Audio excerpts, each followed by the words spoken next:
All right, so let's keep going with chapter 18 as we continue our discussion of activity-based costing.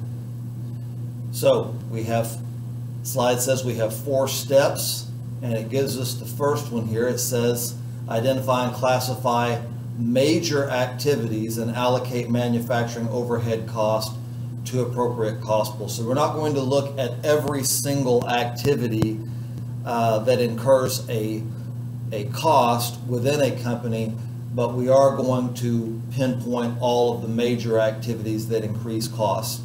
After we do that, we're going to identify a cost driver that has the strongest correlation to costs in the cost pool. So I want you to think about a department, and I think we had a slide a few slides back where we looked at the purchasing department, and we decided that we were going to use that the cost driver was number of purchase orders. So I want you to understand that if we spend $100,000 over the course of a year for the purchasing department, or for any department for that matter, the item that we identify as a cost driver is not going to make up 100% of the cost for that department, but it is going to make up either a majority or a plurality. It is going to have, as the slide says, the strongest correlation to the cost for that department. Okay, so after we have done this and we've done this, we can go ahead and compute an overhead rate, but for each pool. Okay, we're not talking about just one single predetermined overhead rate. At this point, we're talking about an overhead rate for each pool. So our product costs are going to be, as far as factory overhead are concerned, are going to be broken down into many more components than with traditional costing. Okay, and then finally the last step would be to assign these overhead costs. Okay, so if you might want to go back, if it's been a couple of days, you might go back and review some of the slides that we had for the whatever company it was that was making the boot and the club. And if you were to do that, you would find that that company had $900,000 in overhead costs. And what we had originally done was we had assigned those costs based on direct labor hours. However, now we're going to identify, looks like, 3 activity cost pools: setting up machines, the machining process, and the inspecting process. And we have said, okay, 300, 500, 100,000, all of this comes to 900,000. So I want you to understand that some of the basic costs that we have dealt with before, such as labor and utilities, they're embedded in this, because this $900,000 represents total overhead costs for that company. All right, so we have an example. We've identified our major costs over here: setting up machines, machining, and inspecting. And then over on this side over here, we have identified the main cost driver for each of these 3 activities: number of setups, machine hours, and number of inspections. Makes pretty good sense. And we've got a total of 1,500 setups, 50,000 machine hours, and 2,000 inspections. But remember, we have 2 products, so we have to determine how many of these machine setups are for the boot, how many are for the club, so on and so forth for these 2 items there as well. Okay, so if we were to do that, again, we have our total cost that we've estimated for each of these activity pools. We have taken our total number of setups, our total machine hours, and our total inspections, and we have come up with an overhead rate for each of these items: $200 per setup, $10 per machine hour, and $50 per inspection. Okay, Well, that's good. That's a good step, but we're still not finished. Still not finished. So now we're going to say, okay, we've already identified our cost pool. We've identified our cost drivers. We have identified our expected number of setups, machine hours, and inspections. But what is the breakdown for these items per product?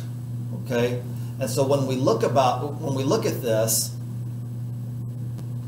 we see that we've got 1,500 setups. 500 of them are for the boot, 1,000 of them for the club. You can look at the rest of this information here. Now, before we go any further, I want you to recall, and I hope that you can, that this product here, the boot, I believe for every for every club that we make, for every one club, we make 5 boots. So this is our major product right here. So it might be interesting to note that there are 500 setups for the boot and 1,000 for the club. Now, a couple of things here. Number one, we're trying to illustrate a point, but I do want you to understand that because this item has the highest volume, the boot has the highest volume, we may be able to get away with having fewer setups specifically for that machine. This is going to be where we're spending most of our time, so new setups would actually be fewer rather than more. Whereas this club product over here, especially if we're using the same equipment to make both, and we're manufacturing the club in smaller quantities each time, it actually does stand to reason that the club would have more machine setups. Okay, so we have a little spreadsheet here that shows us a breakdown of these items, expected use, our overhead rates for each of the 3 activities, and assigned cost based on our total $900,000 overhead amount. We have that for the boot and we have that for the club. We have $425,000 allocated to the boot and $475,000 allocated to the club. Then when we look at the differences in volume, we simply divide 425 by 25 and we get overhead cost per unit of $17 for the boot. And we take this 475,000, but we're only dividing into that with 5,000 as our denominator, $95 overhead cost per unit for the club. So now we have here on this slide a comparison of these 2 methods. Traditional costing is over here on the left for each product, and then we have our activity-based costing here on the right. And we see that we are pretty far off on both of these products. And it's all right here in this overhead column. When we use traditional costing, now we weren't near as far off for the boot product, but we still overstated factory overhead by $13 per unit. And over here, we're just way off. We're way off. That $65 is all right here. So you can see we have tripled the number of overhead rates, 3 versus 1, and we have had a significant improvement in the accuracy of our allocation of overhead rates. Okay, let's see where we're at here. It says results of using activity-based costing. It says under ABC, overhead costs are shifted from high volume products like the boot to low volume products like the club because low volume products often require special handling.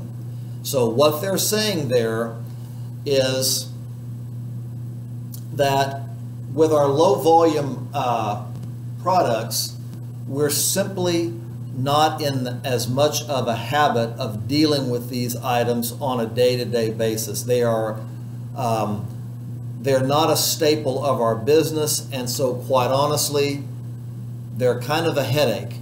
But we still want to go ahead and offer these products because guess what? The competition does, and diversity is generally a good thing. What else do we have? It says assigning overhead costs using ABC will usually increase the cost per unit of the low volume products, and that is because of this first point right here. It says benefits of activity-based costing, more accurate product costing through use of more cost pools to assign overhead costs. Now we do have to be careful here. We can get more accuracy by using tons and tons of cost pools, but that also takes longer and it costs us more money, so we have to be kind of careful. We do have enhanced control over overhead costs, and anytime management has more information, so long as it's valid, management should be able to make better decisions in terms of product pricing. Limitations of activity-based costing, I've alluded to this, it can be expensive to use, so we do have to consider the cost benefit analysis that companies will use. If we're using 3 activity pools and 3 sets of high correlation cost drivers, we can make our costing even more accurate by doubling that, but at what cost? So that is a consideration. And then finally, some arbitrary allocations are going to continue. This is most likely to happen if we have a department where our strongest correlation might be that a certain cost driver represents 40% of the cost for that department. Another department might have a correlation of 90%. But when we don't have really strong correlations, but we're dealing with a department that incurs a ton of costs, this weakness right here can still occur. Okay, so it says we're going to use activity-based costing when one or more of the following conditions exist. Okay? So the first one deals with complexity here, when products are different in their level of complexity. So think about a product that maybe requires power versus another product that does not. When we have, the more items we have in our manufacturing environment, the more likely we are to experience differences in overhead rates that should be used in determining how factory overhead is allocated. Product lines that are diverse, this and this are kind of the same thing. Require different degrees of support services. Okay, that makes sense. Overhead costs are a significant portion of total costs, and really the entire invention of activity-based costing is really based on this item right here. Let's see what else we have. Significant change in process, number of products. Okay, very good. So the main ones here that we want to look at are probably this complexity, numerous items, and then this item right here. Okay, so it says let's review activity-based costing. Looks like we have, this is multiple choice question, isn't it? It says can be used only in a process cost system, focuses on units of production, focuses on activities performed to produce a product, and D, uses a single basis of allocation. Okay, so hopefully as you look at this, you were able to kind of clue in on this word right here, and in your mind you circled letter C. Okay, let's go ahead and end this video, and we will start another one afterwards.